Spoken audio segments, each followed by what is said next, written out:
Verse 5 says, "Blessed are the meek, for they shall inherit the earth."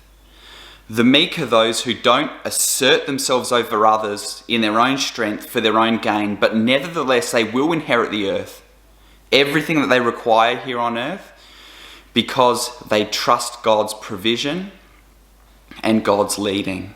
They trust in God to direct the outcome of events, and they have power, but their power is under the control of God. It's like a horse. A horse that's running wild and untamed is no good to its owner, despite all the power it has. But when it is broken in and it is trained, that power is harnessed in a way that can be used by the owner for a number of tasks. And in the same way, the meek has this power, but they have a poise, they have a control, they have a stability about them.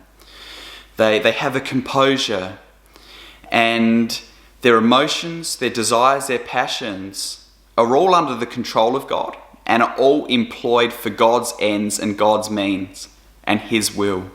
We become useful to be used in the hand of God. The world says, use your power to lord it over people. Show the world how great you are. Let your influence and power get you to the top. And if it means taking advantage of people, do so. You live once. It's all about you. You. Use your strength. Use your abilities. But the meek are the opposite. They are humble and they rest in the strength of God. The Bible says in 1 Corinthians that the weakness of God is greater than the strength of man. And the meek recognize this. And they possess their souls with quietness and contentment. And they trust God's provision and direction of events. And in the end, they are the ones who will inherit the earth.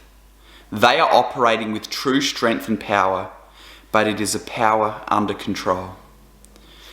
And the meek, trusting in God and being content in His provision and His leading and His will be the ones who have true contentment and who truly acquire the things that they need on this earth to fulfill the purpose for which they were put here.